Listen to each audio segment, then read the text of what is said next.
What's going on, guys? We're back for another video, and this video is pretty much going to be a piggyback off the last video where I shared with you guys how to create a frequency separation action in Photoshop. This video is going to pretty much be a shortcut in this process by using additional software. So if you want to know what the software is, please stay tuned and let's roll that intro.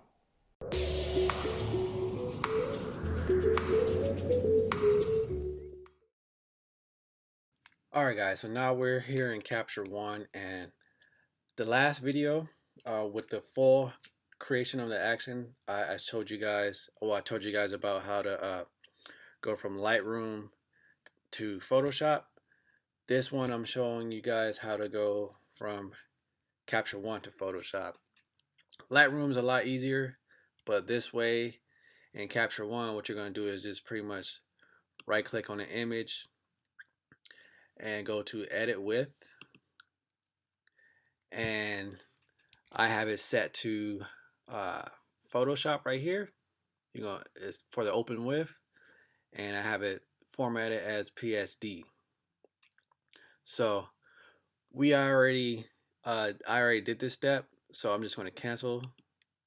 And what it's going to do is when you create it in Photoshop, it's going to make an extra image variant from the Photoshop that you did. So I already cleaned up this image, so that's why we already have the Photoshop copy. So what I'm going to do is to show you guys this quick shortcut would be to, I'm just going to drag it to Photoshop,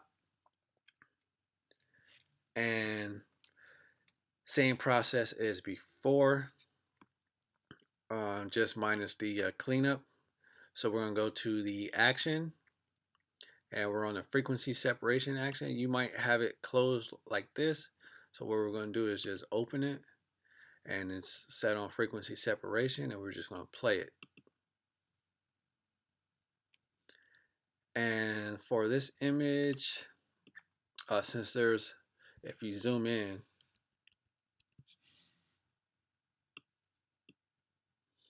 there's texture. Well, let me cancel this real quick.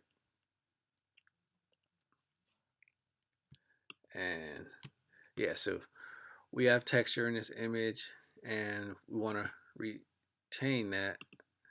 Actually,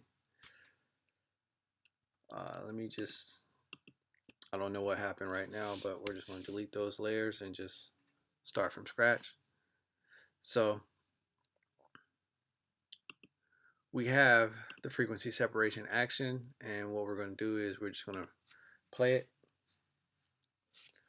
I'm going to put it to about 5.2 for this image, and then we're going to run it.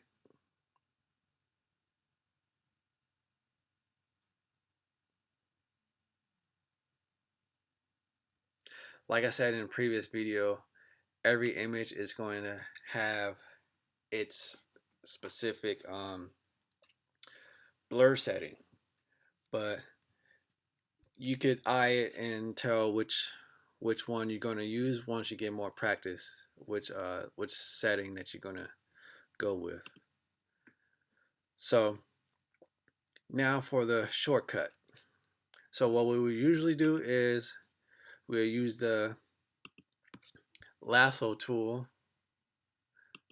and get an area like this, right? And then blur it. But we're not going to do that this time around. So we're going to just deselect that. What we're going to do is we're going to use a additional software called Portraiture. This is not a sponsored ship by them. This is just me just sharing you guys this shortcut and how I use it. You could go purchase the software from the website Portraiture. Just type in Portraiture on Google. It's by a company called Imaginomic. So what we're going to do is go to Filter, and it's right here.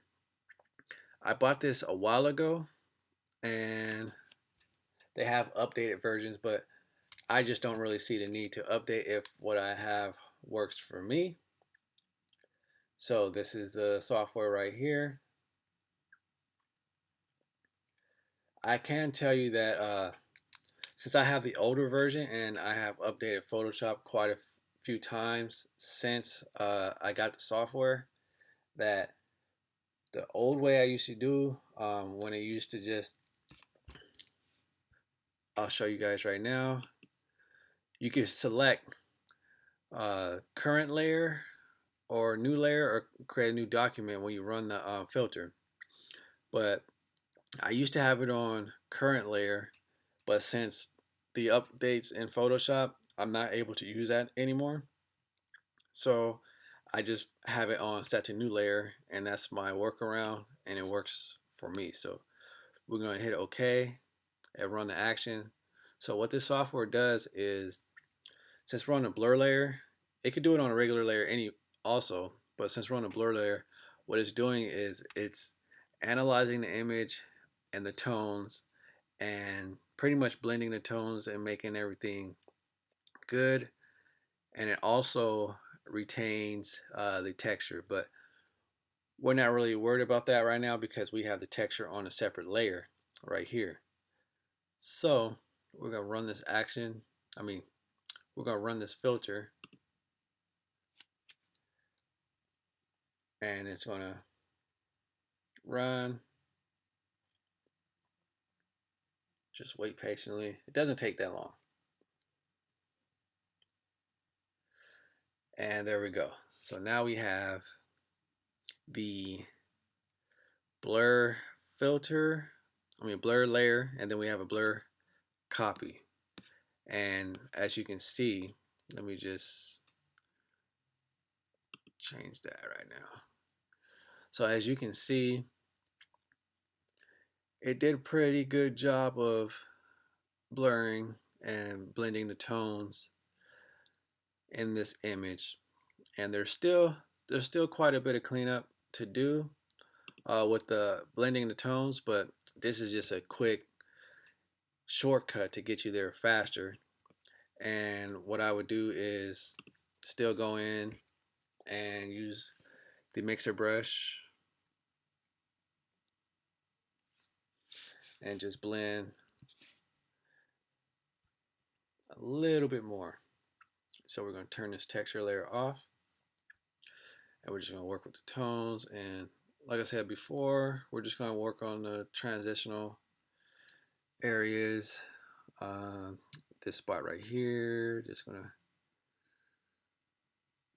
fix that. And I see something that I missed before in the, so I'm going to turn the texture on, and then what we're going to do is get the clone stamp tool right here, sample around it, and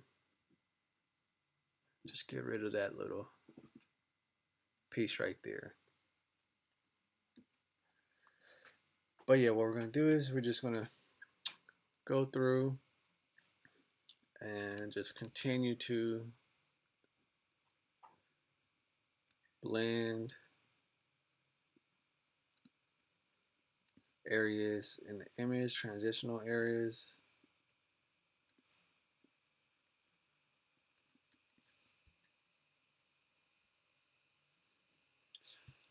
Zoom out.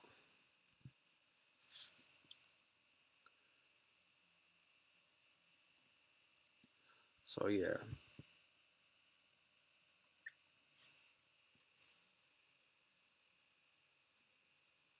Just blending transitions.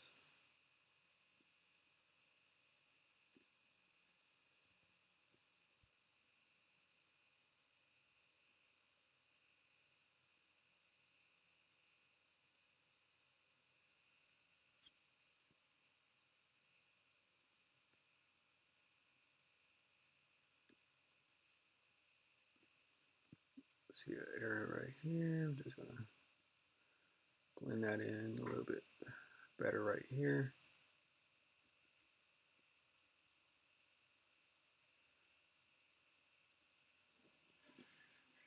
And that's that's pretty much it. So that was a quick tip on how to use Portraiture to speed up the process with retouching and the frequency separation action.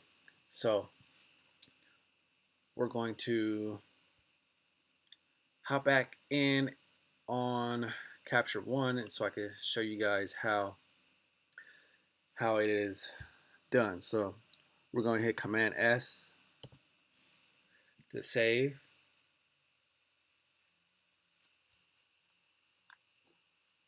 And what this is doing is kicking this image back to Capture One. So we're just going to wait a couple of minutes.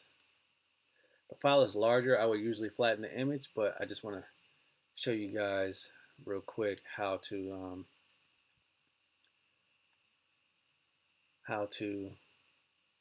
kick it back to Capture One. And that's why it's taking, if you look right here, that's why it's taking so long, because the file is larger because I have multiple layers. Okay, so now that the image is saved, we're going to go to Capture One and see the changes. So this is the original, and then this is the Photoshop edit.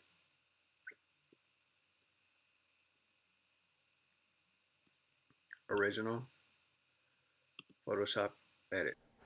Alright guys, so Portraiture is an amazing tool, right? Especially when using it with the frequency separation action. What makes it great is the fact that you're able to get all those smooth skin tones on the blur layer, which is the skin tone layer, and it's separate from the texture layer. So you're going to be able to both get those smooth skin tones as well as retain that texture, and combine that together, you get an amazing image. So if you found this video helpful, please hit that thumbs up button, and please leave in the comments below any suggestions for future videos that you would like me to create. And also, if you're new here, please subscribe and stay tuned for the next video.